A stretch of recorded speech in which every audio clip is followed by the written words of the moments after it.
আসসালামু আলাইকুম। আমি এখন হাইওয়ে ধরে বাসার দিকে যাচ্ছি। একটা কাজে আসছিলাম। কাজে আসার পরে দেখি এত রোদ, রোদের মধ্যে মাথা ঘুরে পড়ে যাওয়ার মতো অবস্থা। 36 ডিগ্রি তাপমাত্রা, প্রচণ্ড শব্দ হচ্ছে।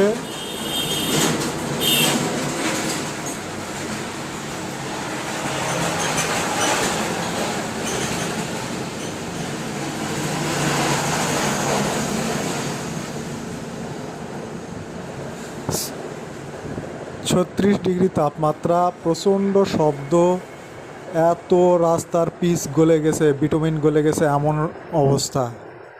তা রাস্তা ফাঁকা, শুনশান, লোকজন তেমন একটা নাই। এরই মাঝখান দিয়ে বাইক চালায় যাচ্ছি, তা এমন অবস্থা, খুবই গরম, প্রচণ্ড পেরেশানি। তারপরেও বাসায় ফিরতেছি। বাসায় ফিরলে আর ইচ্ছা নাই বাইরে আসি আর। খুবই লাগতেছে, গরম, রাস্তার থেকে গরম উঠতেছে, যে এটা চোখ মুখে এসে ধাক্কা দিচ্ছে। হেলমেট থাকার পরেও খুবই কষ্ট লাগতেছে। একটা গাড়ি কাইত হয়ে পড়ে আছে, ট্রাক কাইত হয়ে পড়ে আছে এখানে। আজ এ পর্যন্তই, আবার কথা হবে।